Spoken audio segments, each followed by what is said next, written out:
我觉得像我自己的职涯就是尝试过各种不同的可能性，在过去某份工作中，老板也常常叫我要设定目标，或者是整个公司都会说接下来的目标是什么，你要达标。可是当时的我是刚毕业没多久，对我来说设目标是一件很遥远的事情，因为我就想每一天就努力做好就好了，我真的没有办法去想未来的事情。所以我自己回顾当时的我，虽然面试也不是说太会说话，但是最大的差别就是我在每一件事情的努力上我都做到最好，就是只要在当下我确定我要做这件事情，我会做到我最努力，而且一直做到最后一刻。那我自己发现这样的差别是什么？不仅是你自己会找到你自己接下来的方向或目标，甚至你当时你的同事也会成为你的人脉，因为他看到当时表现的你，未来他在不同的领域上想找人的时候，他就会想到当时很努力的你。反正把每一件事情努力做到最好，你就会找到自己的下一步。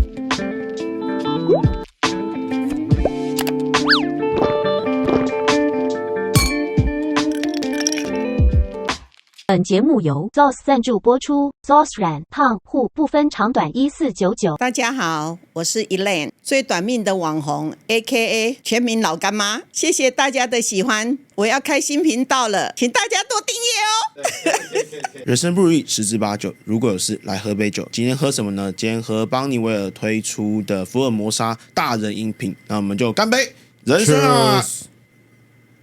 欢迎来到人生小酒馆，这个单元就要分享一些有感触的人事物的故事。我是你的人生好伙伴，我是小欧。Hello， 我是 King。Hello， 我是 Masako。King， 我想问一个问题哈，你小时候常换工作吗？其实我换工作频率不长我觉得一份工作就可以一直做，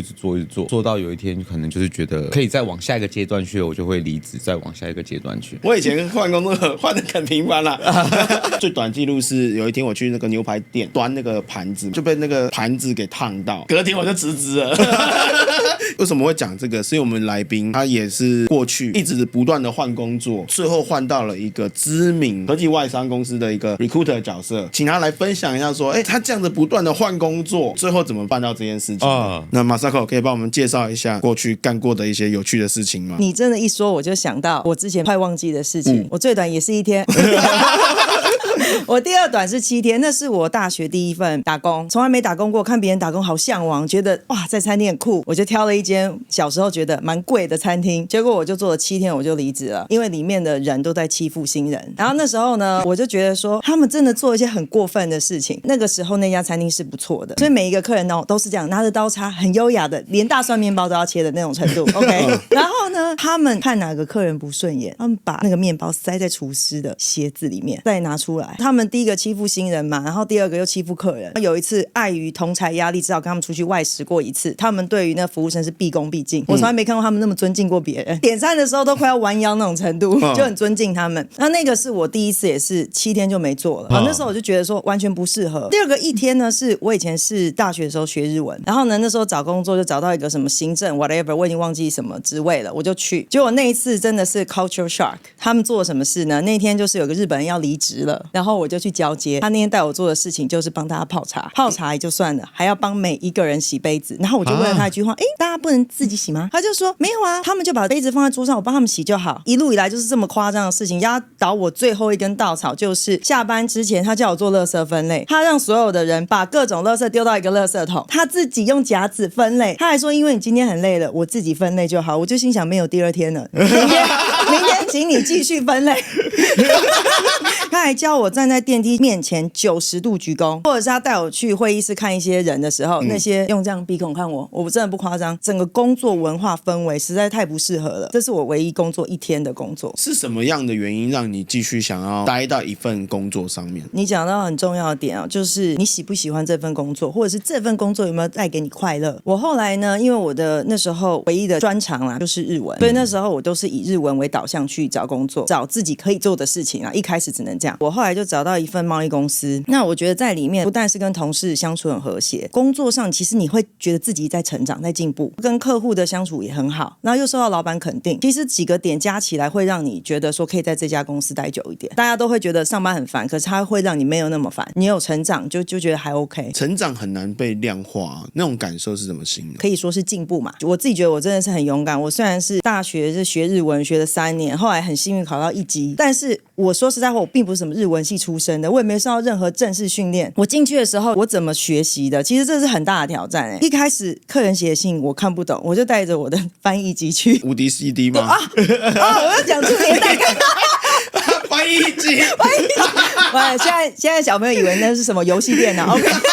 然后我怎么学呢？就是客人寄的信来，我就开始看他怎么写，我就这样一直模仿回去，一直模仿回去。弄到最后，客人有一次跟我说他觉得我日文很好的时候，我也是有吓到，因为我等于是硬上了，你知道吗？我是先拿到1级检定，我都没有任何工作经验，我就是大一暑假开始学，然后每一年拿1级，3、2、1就这样顺顺的拿。但是我做一件事情加强我日文，在学校的时候，就是师大那边他会贴语言交换，因为师大不是很多外国人学中文嘛，那我就很迫切的想要去练习，我就会去那里撕那个电话，现在可能是 LINE 了吧。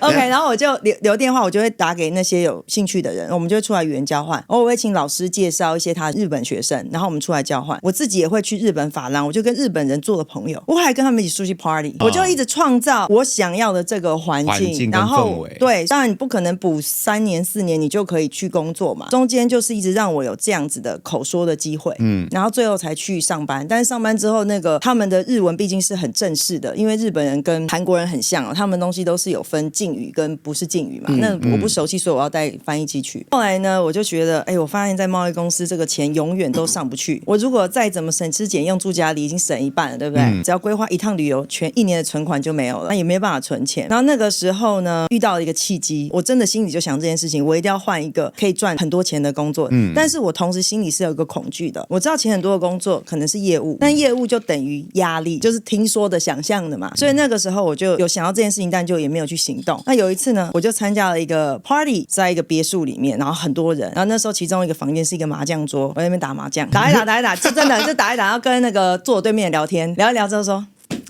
我觉得你很适合做 headhunter。第一个我也不知道那是什么嘛，那是我后来的主管，他真的完全没有放弃我，因为那时候我刚刚有提到我对于业务的恐惧是很放大，可是呢，他就是不断的一直来跟我联系这件事情之外，然后比方说他们可能一群人出游也会找我去，除了工作之外，还有私人的旅游，让我看看他过得有多么的 rich， 全身上下都名牌了，跟我说他1年赚多少钱，他就把一个 vision 放在那里，你来我们这里，你可以赚到多少钱，类似是这样。那个时候刚好不知道为什么，我又有另外一个朋友也找我做我就问了他年收入多少，两个是有差距的，我当然选多的啦。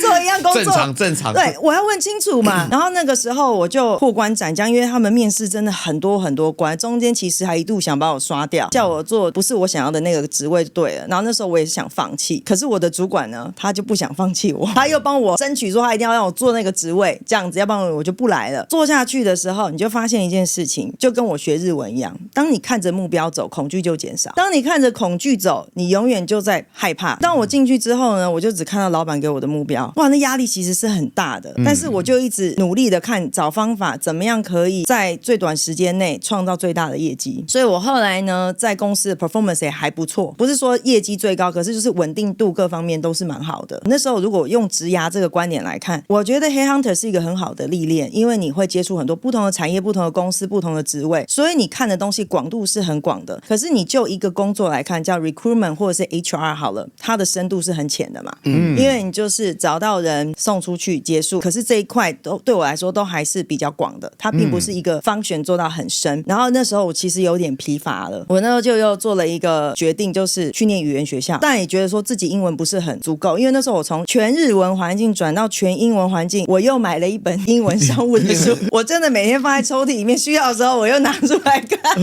那时候我就觉得说很挫折，因为你不是只有花时间在工作上，你连一封书信或者什么你都要花很多时间，然后那时候我们写给客户的报告全部也要用全英文写，那我又是这样转换过来的，所以我中间又花很多时间去磨练这一块。那时候想休息又加上这个，然后就决定投资自己，真的全部花自己的钱哦，真的很贵，所以以后我不会帮我小孩花这个钱。那时候我有看到另外一个日本男生，他也是自己存钱去的，我们两个是唯一在上课最认真的人，就去了加拿大念语言学校，因缘际会那时候刚好到了 Working Working Holiday Visa 的时间，我就又申请了，结果我居然过了，然后我就在那里待了快要1年的时间。我有时候会看一些那个年轻人的访谈，大家可能即便去了澳洲，他们在那里会说，其实他们很迷茫，回来台湾还是不知道做什么。那里薪水很高，但是第一个你在那里没身份嘛，第二个你可能就是有些人不是在那里当农夫或者什么，或者是一些东西，你不可能做那些事情一辈子嘛。第三个你也待不久。那我当时其实也是处于一样的状态，就是我看到当地的很多工作，像什么 Starbucks 的店员，可能薪水都比我们在台湾做牛做马还高。我当时真的有应征过一份工作，光应征完我就气死，我当然就没去了。就是他们专门照顾富二代的工作，比方说你就要随时在侧哦，他们会忘记付钱，因为富二代没有习惯付钱，他们可能走进 LV 店拿了几个包包，忘了付钱就走了啊！你要赶在他们身后帮他们付钱。这什么工作啊？对，诸如此类。然后我那时候就觉得这一切就是很荒谬，但是我可能脸就是有臭掉，所以人家也没录用我啦。我光听他的工作内容，我就觉得真的是非常的荒谬。我们虽然说缺钱，但我们还是有点骨气的。因为我是拿 Working Holiday Visa， 也只有1年的时间。那其实人家看你工作，他不会找你这种只有 Working Holiday Visa， 你就真的只能做一些诊所。好啦，我就想说我至少做诊所吧。当时的温哥华是要你会广东话，我又不会，所以我连诊所的柜台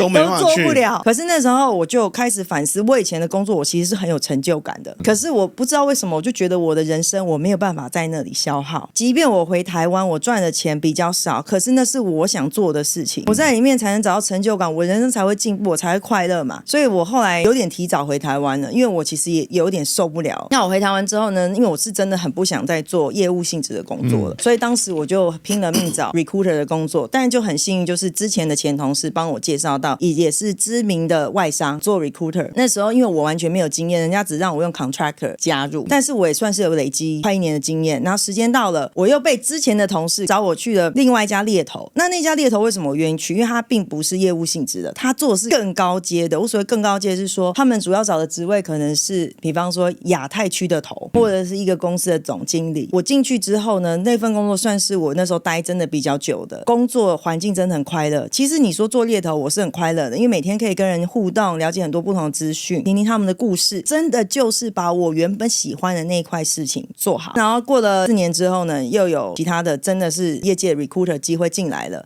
所以我又转出去了。这边我想要问一下，就是说，你觉得你到底做对了什么事情，让这些 recruiter 看到你？因为其实有很多人在找工作是这样子，就是他一直都烦恼的怎么去找下一份工作，但是你却很顺利的不断的有人看到你。其实我找工作非常的不顺利，所以我只是把结果讲出来。没关系，那我们就想要看到不顺利的那一面。对啊，像我刚开始我说我回台湾找，为什么我去做 contractor？ 因为人家面试完我了，我讲的东西就跟你刚刚一开始讲，东西很广很浅，那人家有更好的选择，他就不要我了，所以当时我才会去做 contractor。但是有一个点就是，我很清楚那时候我知道我就是要进 in house， 就是要做企业里面的 HR， 所以即便是那样机会，我想了很久，我就决定我还是去接。的确，那个工作虽然很短，但是在未来的工作上，它还是我的一个加分的选项。回到你刚刚问我的，我做了什么事情？我觉得找我的都是前同事嘛，应该是我在工作上我很认真努力，或者的表现，人家觉得我是可以继续跟他们一起合作工作的。但还是有很多人他在工作上认真努力，他却不会被同事找去啊。可以奉劝给很多年轻人，他们在做工作时，他们要多去做的一件事情，就是所谓的社交。虽然很多人都很讨厌社交，但我认为什么叫社交，就是必须要把事情做好以外，你也必须跟同事打好关系。在未来的某一天，别人想到某份工作时，他会想到你。我不晓得是这样子吗？还是我觉得我以前真的没想那么多可能我本来就比较会交朋友。我觉得这不是没有可能，因为那些找我的人刚好以前我们都是常常出去的，然后那时候没结婚没小孩，每天一下班大家就会一起去吃饭喝酒。可是我觉得回归到，我觉得是这些人觉得他可以跟你共事，我不认为我吃饭喝酒的朋友我就会去找他们，我还是回归到原本工作上的表现。然后另外一个就是可能的沟通能力吧，可能是你想要特别问的这一块。我举例来说，今天我真的要找一个同事来我的公司当我的伙伴，我会考虑到的是他跟这个整个公司文化契不契合。可是这契不契合真的一半就在沟通能力。你说有没有对错？我觉得没有，没有说绝对好绝对坏。比方说有些人他可能是比较犀利的，那他可能在某个企业环境下他是适合的，所以我会觉得是这个人他对于这个企业的整个 culture fit 是不是足够。但如果你要说共通点的话，我觉得这个人是不不是可以跟很多不同的人相处？我那天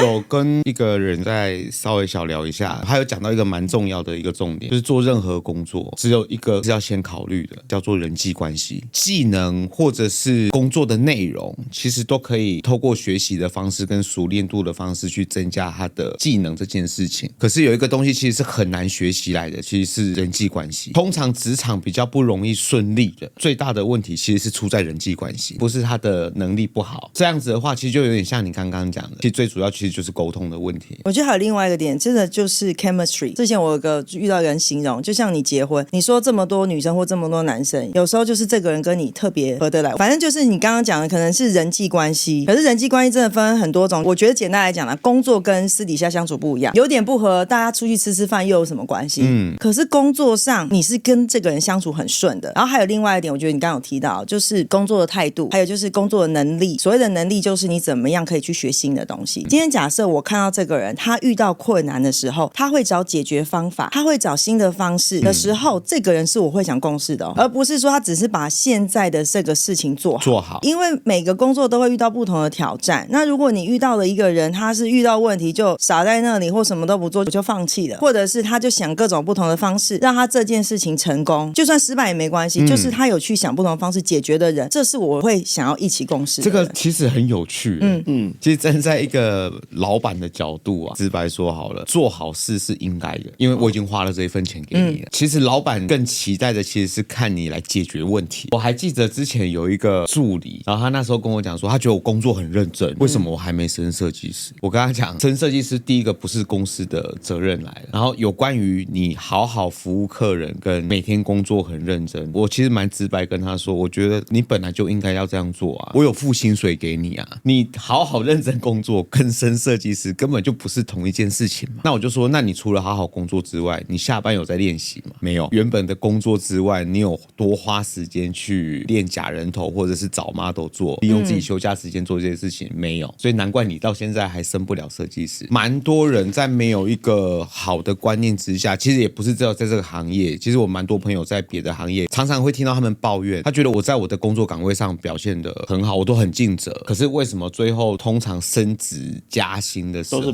都是别人？你说会对未来讲什么话，或者是怎么进外商，其实都有一个共通的，我觉得或者是生活上贯穿我们刚刚讲的东西，叫做成长性思维。成长性思维讲的就是你遇到问题你会想办法去解决，你遇到新的你会去学习。可是如果不是这样类型的人，他就是遇到问题就等在那里。如果用 HR 的举例好了，有些人可能帮公司找人，他第一个工作就是我打开人力银行的网页 po 上去等。我只是举例啊，也许很多人没有这样，一直等，那你找不到人，跟老板说没人，跟我发现人力银行上找不到人，那是不是出了什么问题？是不是这个管道是错的？还是说我的职务内容没有写精准，或者是我可能需要用到其他的管道去招募，或者是老板的方向是错的？你有没有去找出实际问题上找不到人，还是你就是在那里等？就有点像你那个助理的这个比喻嘛，你本来就该做事，可是你有没有把事情做好？有时候人家会说一个员工谁在公司都没差，其实有差。一个就是会想办法解决问题，想不同方式的人会差非常的多。对啊，别人常说成功不一定在你，但成功一定跟你有一个份。有时候你不一定是最厉害的那个人，但是你必须要成为是一个你身边有很多厉害的人，你有问题的时候有人可以寻求协助，你可以回答这些问题，这个是一个非常关键的一件事情，因为这样才是堆叠啊。蛮想要奉劝给观众，就是说，如果说你今天遇到一件事情是不是你擅长的东西的时候，你真的不要花时间在想了，拜托你就赶快去找你身边那一个你觉得有能力可以解决这问题的人，因为时间才最宝贵的啊。有时候很多的人他就是一直想办法用自己的力量在解决问题。我认为现在多数企业遇到的问题不是你一个人可以解决的，肯定会需要一些团队合作。如果说你的思维都是靠自己解决的，你在遇到团队合作时你会吃大亏，因为你无法跟人家合作。我觉得我这边可以呼应一下，其实我觉得今天很多话题就是大家到底要怎么思考自己路嘛，不是很多人都会卡在说我现在就是不知道啊，我现在就是很迷茫啊。其实只有一件事情，就是先做才知道。我就分享一下，我之前找工作真的很辛苦，我其实找到我怀疑自己，我看不到我人生下一步，因为我的孩子我有请过育婴假，所以其实我中间是有断几年的那个工作时间嘛。那我也看到说跟我同期的同事事业就是蒸蒸日上，或者是稳定成长好了，甚至自我怀疑我是不是不应该请育婴假到这种程度。为什么会进到现在这个科技公司啊，就是我那时候有发现说，科技产业好像是未来的趋势。因为我在某一份工作中，我就发现，怎么好像科技业的职缺是多到很夸张，可是其他产业比较平稳发展，可是只有科技业是这种找人才来不及找的程度。然后你打开职缺，全部都是科技业。然后那时候我就想说，我的经验也累积一段时间了，我是不是往科技业走？那其实我中间有做过所谓的人家叫 full function HR， 就是除了招募之外全部都做的。大部分的人做其中一个 function 做久了，你就会觉得说我要做 HR manager。当时我就想，我是不是也该朝这条路走？虽然我觉得可能不是最适合我的，所以我接下来就想说也朝这个方向走。我先从非科技业的面试，就我每次发现我面试过程中，当然很多都没有上，但是我也在思考为什么我没上。我后来找到一个很主要的原因，他们跟我讲工作内容的时候，我自己听了我心里是抗拒的，我表现不出来积极嘛，我尝试假装，对不对？可是还是失败嘛，或者是即便我面试还是 recruiter， 但他跟我讲到公司一些状况的时候，我一听我也不想面对，听到那我也觉得好不稳定的组织我觉得我进去之后我就要一直处理这些非理性的事情的时候，我不想做。所以人家问我说你有没有相关经验，第一个我也想不到，第二个可能当下我已经有点抗拒这个环境了，即便我觉得我很需要工作，我可能表现出来又是那个样子，我再猜啦。后来呢，有一次有一个人在面试我的时候，电话面试突然问我说你可不可以讲讲你最喜欢的东西什么的之类的。我当时就突然讲到 recruitment 这一个部分的时候，我自己找到我热情了，从 HR manager 这些面试中间，然后聊到 recruiter 这个东西，然后我发现我自己的热情的时候，我突然在那一通电话里面，我就告诉我自己，也许我就是要走这条路。跟他讲电话，我讲的虎虎生风啊，我自己都感觉我心情是愉悦的，然后找到自己的成就感了。那我就告诉我自己，为什么要一直去做好像大家都觉得比较好的路，可是那条路不一定适合我啊。我在那一刻我决定转方向了，我就开始都在找招募的工作。那招募我就可以比较 focus 在所谓科技业很蓬勃嘛，这一路上受到非常多的挫折，因为我其实也算有一点资历。那些 recruiter 就是打电话给我的时候就问我一句话你有没有找过工程师的职位？10通可能8通都这样，我一说没有，他们就决定结束了。那时候我就觉得怎么会这样，就是越来越通拒绝你的时候，你就开始越来越沮丧。经历了这么多场面试，然后这么多个拒绝的电话，我真的是有点到谷底了。后来呢，我现在公司这个机会就突然出现了，但是我只能说真的是很幸运，他当时是一个 contractor 的职缺。一开始有提到说我在某间公司一开始当 contractor， 其实那时候我不是很喜欢那个感觉，因为很多福利制度跟正职不一样。我思考了很久，我就决定说我先抓住这个机会，毕竟它是一个大公司，那我出去了，虽然是 contractor， 我还是有这方面的经验，所以当老板给就是一个 case study， 就是要我先去完成看我的实力的时候，我觉得这个机会我好好把握住。我花了2-3天的时间做那个 case study， 结果做完之后我就录取了。但是录取的当下，我又告诉我自己说我可能不会转正职，因为要不然那个心情其实很差，你知道，你一进去很多差别的东西等等。但我只能说真正是机运，刚好公司后来没多久有正职机会了，我就转正了。但是这个过程我觉得是我没有放弃，我也一直在找自己的方向，而且并不是很容易。我20几岁这样的时候其实我可能还好，可是当你已经面临了中年的时候，你会觉得更可怕的就是不上不下。我中间其实还做一件事情，其实我还想我会不会回不到职场了，我就开始做烘焙，我还卖肉桂卷还卖得不错 OK 对，然后还做 scone 什么，但是就发现哇真的是赚不到钱。我之前应征一个主管，因为我们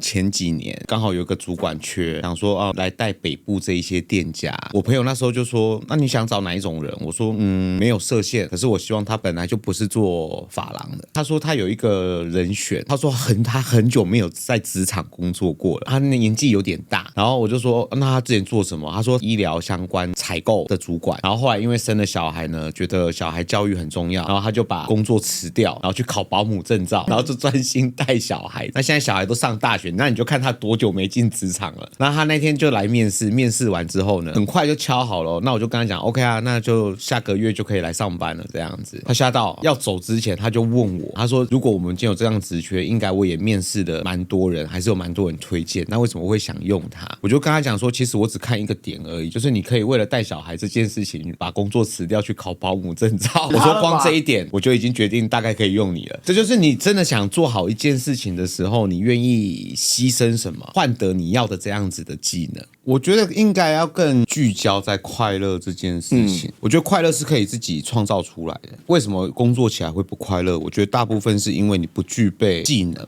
跟能力这件事情，你才会做得不开心跟不快乐。比方说，不管是你刚刚讲，有些人说做什么工作很痛苦，就是你讲的，他可能天生的一些能力就可能不是在这里。那或者是说，人家就说我很适合做业务，可是我真的做业务，我发现业绩压力追着我的时候，我是不快乐的，即便他也在讲话。所以一样就是从你做的东西，从你以为你喜欢的东西中，你就会慢慢发觉你不适合做什么，适合做什么。但首先你真的就要先踏出去那一步，然后你才可以慢慢找到自己。可是前提是你还是要找到自己，不是放弃自己，因为放弃自己就很可怕。每一个人一定有自己的优点。其实我在念职校的时候，那时候选择去念商业经营科。后来我进去商业经营科，因为以前都要做丙级测试，那我们那时候的丙级最终的测试其实是要念会计。我那个时候啊，就是从开始接触会计之后，我就一直非常讨厌会计，因为我觉得我就是不适合。然后一直到丙级那一天啊，我超猛的，我就进去签完，我考卷丢着，我人就走了，因为我知道我这辈子不可能从事这一个行业的。可是我觉得很多人就会因为我选了什么，就好像得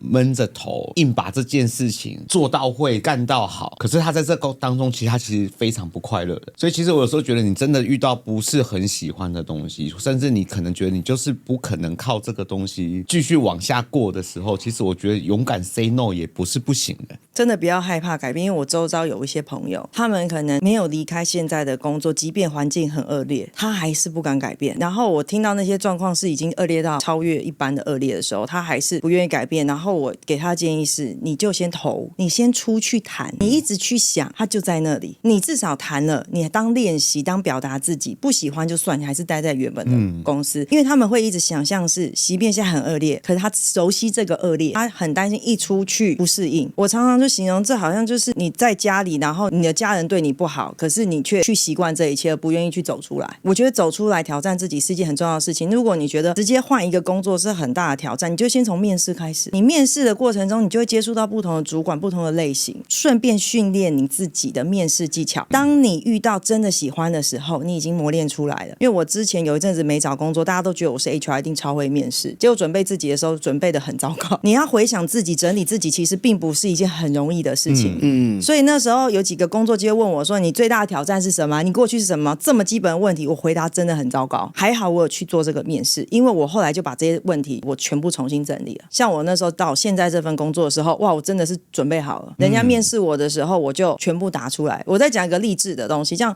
外商最需要具备就是英文嘛。我以前有一个同事呢，他英文其实就是没什么机会用到。他那时候他为了去一间外商面试，他做了什么准备？他把所有可能面试的题目全部用英文准备好背下来，他就上了。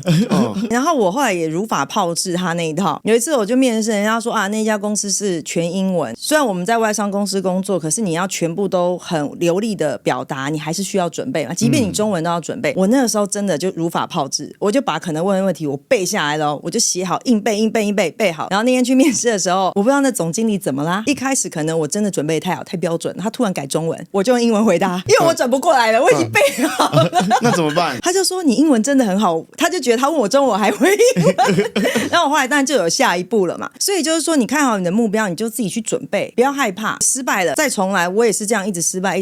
这导师可以分享一个小技巧。我之前在面试的时候，别人就说那你怎么找到一份好的工作？那我就问他说，那你面试的顺序是什么？对，他就说什么是面试顺序？我就说你面试总会有喜欢跟不喜欢，还是你都面试你喜欢的？他说对啊，我都面试我喜欢的。我说不行，你先找几间你觉得别人找你没这么喜欢的工作。他说神经病，浪费时间。我说不是，你先试的一件事情就是你先去安排那些你不喜欢的工作，因为不喜欢的工作他会问你很多的问题，然后那些问题可能都是大家一定会问的，然后你针对这些问题你就认真回答，然后当你觉得你这问题已经回答非常顺了，你再去面试你喜欢的工作，因为那个时候你已经到达一种就是你可以非常流利非常流畅的去回答这些问题，你就等于说你是全力以赴的状态下去面试你喜欢的那一份工作，你就不会错失这个机会。而且还有一个好处，你找不到自己喜欢的时候，你就透过自己不喜欢什么，对，这也是你删，你就知道啊，原来我找不到我的热情，我总找得到我讨厌的事情吧，对不对？找讨厌的事情非常容易。那像你这样子，如果你面试很多不喜欢的工作，我就删除。那等到我面试我喜欢的工作的时候，我反而那个热情会放大。像我之前面试别人的时候，尤其是面试比较毕业新鲜人的时候，他们可能没什么工作经验嘛，那我会问一个还蛮重要的问题，其实很基本，就是你为什么想来面试这个工作。我以前刚毕业的时候，我也觉得这问题在问什么，后来你就发现对这个工作有热情的人，你才会想继续跟他深聊。因为没有热情，不是你能力不好，你根本就不会想做好，你就觉得做这个工作，我就想到我就觉得烦，那你怎么会想要再做得更好呢？所以我觉得你也可以透过面试去找到自己喜欢什么不喜欢什么都无所谓，反正面试机会就摆在那里，然后也可以多看看别人问你什么问题，因为每一家公司真的问的问题是差蛮多的。我们是服务业嘛，我通常最喜欢问的就是那你为什么会离开上一家店嘛？因为我觉得可以从这个地方去看出这个人，因为我觉得每个人不同，我觉得能力啊技术啊这些是可以被培养的，再透过学习再精进的。可是我觉得观念这件事情或者是态度这件事情可能是我会比较在意的事情。其实我想听他的答案，如果他的答案是啥啊，因为上一家店都没有给我客人，上一家店都没有帮我做教育啊，那这种人基本上我就不用了。因为学习跟找客人其实是你自己应该要去做的事情，而不是店家应该提供给你的。可是如果他回答我的是我在上一家店想换个环境，甚至是换个不同样的氛围再去继续学习，还是我觉得来这个地方是因为有哪一些东西是吸引我的，那 maybe 这个我就觉得可以再继续往下聊。我们其实只看一个东西，是你到底把今天离职的这一些问题觉得那是你的问题呢，还是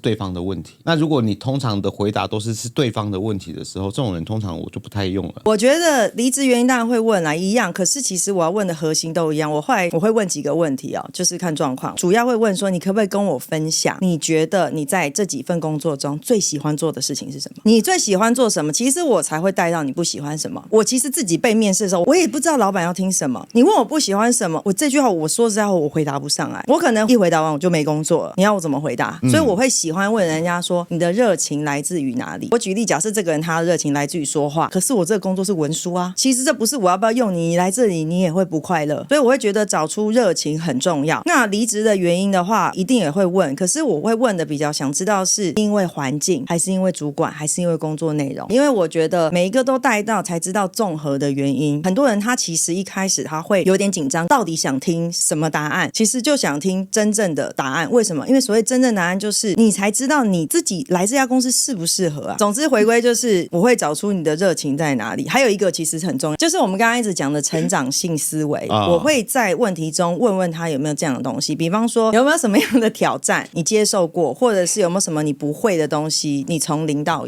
有都可以，就各式各样都可以。甚至如果是大学毕业生，我会问他说你在大学的时候你在学校有没有做过什么 project 或者是社团啊，或者是有人说他想要考美国的哪家研究所，我会问他准备的过程，因为其实所有的过程都是你的思维，你有没有做最大的努力去做这件事情，所以不一定要有工作经验啊。有这样思维的人他会体现在他所有的生活环境里面。我还是先讲一下，因为我们之前在做的这个角色是一个人力派遣的公司，职位职缺公司文化不同，所以其实每一间公司要的人也不同，所以我们那个时候是针对适合的人推进适合的职位站。其实你们两个都要找的都是成长性思维的人，所以你们会用这个角度去聊。对我们来说，我们要问的是不同面向，所以你问我，我真的没办法很具体的回答，因为每个客户要的东西不太一样。其实我觉得你有回答了，我这边再用专业一点的术语帮您做一个结论。其实我们这个叫做职能，所谓的职能就是针对每一个不同职位，我们其实都会设定每一个主管他们要的职位，我们都会请他说你可不可以告诉我你这个职位的职能是什么。假设啦，我们说文书，他可能沟通能力就不是我主要的，所以我在问他的时候我不会问他沟通的问题，可是我这个职能是他可能要很会 social 很会什么，那我就会把这个列出来。我们在找工作好，假设我们是看104或者是看 LinkedIn 都可以，我会建议你们在看到他们 PO 出来的职位里面，他会叙述一些需要的个性，你可以第一个可以先从里面评估自己是不是这样个性的人。第二个，我会建议准备回答的问题的时候，他工作内容都已经写在那里了，所以你就照他的工作内容顺便检视一下自己有没有做过这些东西。如果你自己有做过了，你就把他上面写的东西你又有做过的东西整理出来。其实你这样子面试的时候，你都很多东西是可以回答的。那你有发现说你整理发现他上面的东西你都没有，那你还是对这很有兴趣，你就去试试看，但是可能机会不大，那也可以当练习。今天也聊了很多嘛，关于你的人生的故事，有什么感想或心得？我觉得像我自己的职涯就是尝试过各种不同的可能性。在过去某份工作中，老板也常常叫我要设定目标，或者是整个公司都会说接下来的目标是什么，你要达标。可是当时的我是刚毕业没多久，对我来说设目标是一件很遥远的事情，因为我就想每一天就努力做好就好了，我真的没有办法去想未来的事情。所以我自己回顾当时的我，虽然面试也不是说太会说话，但是最大的差别就是我在每一件事情的努力上我都做到最好，就是只要在当下我确定我要做这件事情，我会做到我最努力，而且一直做到最后一刻。那我自己发现这样的差别是什么？不仅是你自己会找到你自己接下来的方向或目标，甚至你当时你的同事也会成为你的人脉，因为他看到当时表现的你，未来他在不同的领域上想找人的时候，他就会想到当时很努力的你。反正把每一件事情努力做到最好，你就会找到自己的下一步。今天我们的来宾很酷，如果说你过去也历经过相同的经历，或者是你现在正在处于像这样子的一个环境当中，你也不知道该怎么找工作，或者是你一直不断的换工作，或者是你不敢跳脱舒适圈，没关系，你就可以留言让我们知道，或者是 IG 私讯给我们。那我相信我们都能够分享一些经验谈给你做参考。What the fuck life， 还有面对人生抉择是勇气。那我们就下集见，拜拜。拜拜。